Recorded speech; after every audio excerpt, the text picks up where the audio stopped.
There were 11 players drafted above Steven Adams, and you're not going to believe where some of them are today. Hey guys, thanks for checking out another video of ours. Steven Adams was drafted with the 12th overall selection in the 2013 NBA Draft.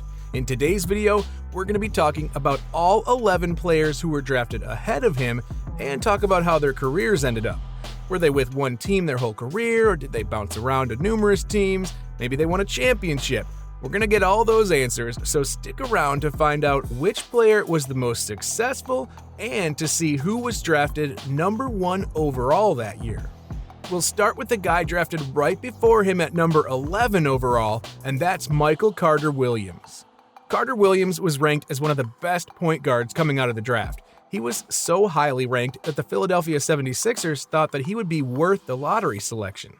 His first season was definitely one to remember. He averaged 16.7 points, 6.2 rebounds, and 6.3 assists per game, en route to being named the NBA Rookie of the Year. The only other rookies in NBA history to average those stats were Oscar Robertson and Magic Johnson. Those are some pretty good names to be in the same company with. Everybody thought that he was going to be a generational kind of guard, and sadly, it just didn't work out like that. Carter Williams remained a solid role player the next couple years, but couldn't take that next step forward. He had shoulder surgery during his second season and was later traded to the Milwaukee Bucks for a year. He started hot before suffering an ankle injury, holding him out a couple games before losing his starting spot. Williams was later flipped over to the Chicago Bulls in exchange for Tony Snell. He didn't spend much time there before heading over to the Charlotte Hornets in free agency. That looked like it might be a great opportunity, but then he tore a ligament in his shoulder and missed that season. That's when he headed over to the Houston Rockets. And in that same year, he was traded once again, this time to the Orlando Magic, where he's gotten some decent playing time and is consistently in the rotation. While he's not the all-pro player that we are kind of anticipating after that rookie season, Carter Williams has still provided value across a number of different teams despite the injuries. The 10th overall selection that year was CJ McCollum out of Lehigh. McCollum was selected by the Portland Trail Blazers and became the very first player to be drafted out of a private school. CJ took a while to fit in with the current roster, but has since developed a dynamic duo with backcourt mate Damian Lillard. The two have been able to make the playoffs countless times, but can't seem to get themselves over the hump and into the NBA Finals. They made the Western Conference Finals once, but were swept by the Golden State Warriors. Now, surprisingly, McCollum hasn't ever been selected to the All-Star game yet in his career, which I don't think would be the case if he played over in the Eastern Conference. McCollum has spent his whole career with the Trailblazers and is locked in for the next couple years, too. There have been trade rumors surrounding him, but nothing has been solidified just yet. McCollum was also just elected as the president of the National Basketball Players Association, taking over for Chris Paul, who ran it since 2013. The next player who was drafted above Steven Adams was the 9th overall selection, and that was Trey Burke out of Michigan. Burke is another player from this class who's bounced around teams a good bit. Some people expected him to go number 1 overall if the team with the top pick needed a point guard. However, the Minnesota Timberwolves drafted him and traded that pick to the Utah Jazz. He had a solid rookie year and was 3rd in Rookie of the Year voting. He did get named to the NBA All-Rookie First Team, too. He spent 2 more average seasons with the team before being traded over to the Washington Wizards. Burke hit his career high in points while with Washington, but he wanted to leave the team that offseason.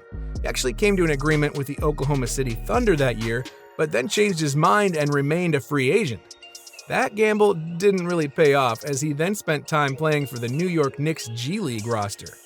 He was the G League Performer of the Month numerous times and was signed to the Knicks official roster the next year. He was a solid rotational player for New York, but the team went a different direction and traded him to the Dallas Mavericks in that massive Kristaps Porzingis deal. Burke later signed with the Philadelphia 76ers that offseason, and after just a half season, he was cut from the team. This resulted in him re-signing with the Mavericks, where he remains today. He was re-signed last year and should be locked into the roster for a little while. His scoring talent is still incredible, and he provides a spark no matter which team he lands on. Next up, we'll talk about the number 8 selection in 2013, and that was Kentavious Caldwell-Pope. Everybody should be aware who Caldwell-Pope is by now. Pope was drafted by the Detroit Pistons and was doing well before he got hit with a drunk driving charge.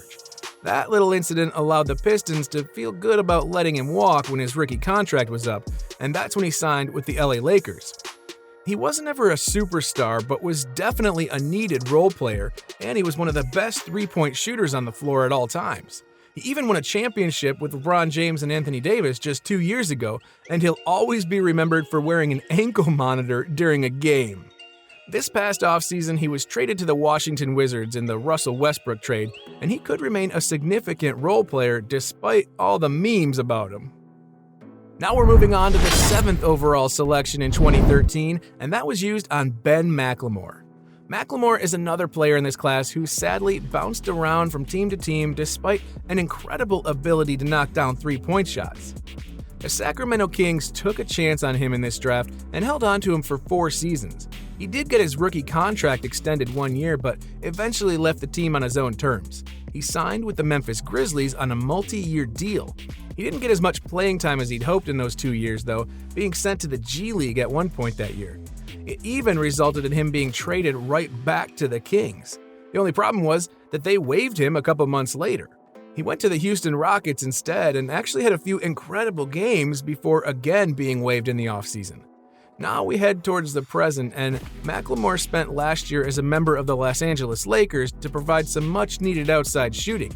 He played his role perfectly late in the year and got a new contract with the Portland Trail Blazers because of it. Hopefully, he can continue to reinvent himself in this league and become a solid rotational player. Hey, the number 1 overall pick in this draft had a lot less luck when it came to the NBA, so be sure to stick around and find out who that is. But first, we'll move on to number 6, and that's Nerlens Noel. Noel was drafted to the New Orleans Pelicans, but had his draft rights sent over to the Philadelphia 76ers. He missed his entire rookie year after having knee surgery, but then came back and had a phenomenal season with the team. He had another great one after that, but suffered yet another huge setback due to injury. It was then that the organization finally traded him to the Dallas Mavericks. He played well for Dallas, but later got suspended for 5 games after violating the anti-drug program. Of course, after that, he didn't have a whole lot of free agent options, but he ended up in Oklahoma City and helped the Thunder make the playoffs in consecutive years. His value boosted back up after his stint there, and he signed a 1-year prove-it deal with the Knicks in the 2020 offseason. As we know, the Knicks made the playoffs this past year, and Noel was locked into a 3-year, $32 million deal with the team. The 5th pick in the 2013 draft was Alex Len, and it was made by the Phoenix Suns. He was the 2nd international-born player to be drafted into the NBA and missed the majority of his rookie year after fracturing his ankle. When he came back, he fractured his finger and was held out almost all of training camp. The hits just kept on coming, though, as he re-fractured that same finger when the season started and didn't return until the 3rd month of the year. As you can kind of guess from this pattern, Len was injured a couple more times that same season, and after 2 more years with the Suns, he became a restricted free agent. The Suns re-signed him that year, but later let him walk to the Atlanta Hawks on a 2-year deal. He was nothing more than a solid veteran presence and a role player those years, and was later traded to the Kings. Now, this might sound like a mouthful, but after that, he then made stops with the Toronto Raptors, the Washington Wizards, and once again with the Sacramento Kings. Heading now to the 4th overall pick drafted ahead of Steven Adams, and it's Cody Zeller. Zeller was never a superstar caliber player, but he always shows up and gets the job done for his team. He was drafted by the Charlotte Bobcats, of course, they're now the Charlotte Hornets, and he spent his entire career there up until this past season when he signed a deal with the Portland Trail Blazers. For a player who's never popped off the stat sheet, he signed a $54 million deal at one point in his career. Moving on now to the 3rd overall selection, it's Otto Porter to the Washington Wizards. Porter had himself one hell of a career with the Wizards, forming an awesome trio with John Wall and Bradley Beal, and making the playoffs on numerous occasions. Sadly, though, he was traded away to the Chicago Bulls in 2019, where he spent the next 2 seasons. He never really made much of an impact outside of a 37-point explosion back in February.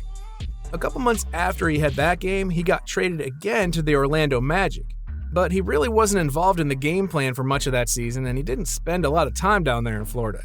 This is when he decided to sign a new deal with the Golden State Warriors with the hopes of taking his career to the next level this upcoming season.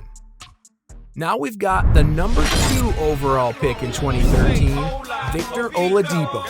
Oladipo was drafted by the Orlando Magic and quickly emerged as a top player in the class. He suffered a couple of injuries which slowed him down a bit, and that surprisingly resulted in the team trading him to the Oklahoma City Thunder. He only spent 1 year with that team though, before again being traded to the Indiana Pacers with Domantas Sabonis in exchange for Paul George. And that's where he started to truly emerge as a superstar in this league.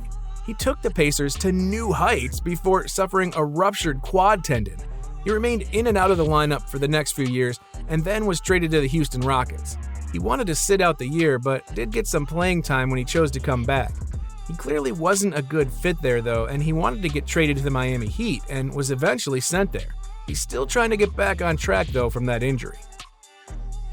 Finally, we've got the top overall selection in 2013, a guy drafted before guys like Victor Oladipo, guys like Otto Porter, and of course, 11 picks before Steven Adams, and his name is Anthony Bennett. Yeah, Bennett was thought of as the best player in the draft and was selected by the Cleveland Cavaliers. He started off though really slow, and the team grew too impatient with him. After just one disappointing year, they chose to trade him to the Minnesota Timberwolves. And he lasted just 1 year there and then signed with the Raptors right after that. Once again, he didn't last another year and signed with the Brooklyn Nets. That's when everybody started to give up on the poor guy, and I think unfairly so. He really never got an opportunity to develop somewhere, and he was rushed no matter where he went. Sadly, the number 1 pick in the 2013 draft is out of the league now and playing basketball for the Israeli Basketball Premier League. That does it for this video, guys, on the 11 players who were drafted ahead of Steven Adams back in the 2013 draft. If you enjoyed this video, make sure you leave a like and subscribe for more content just like it.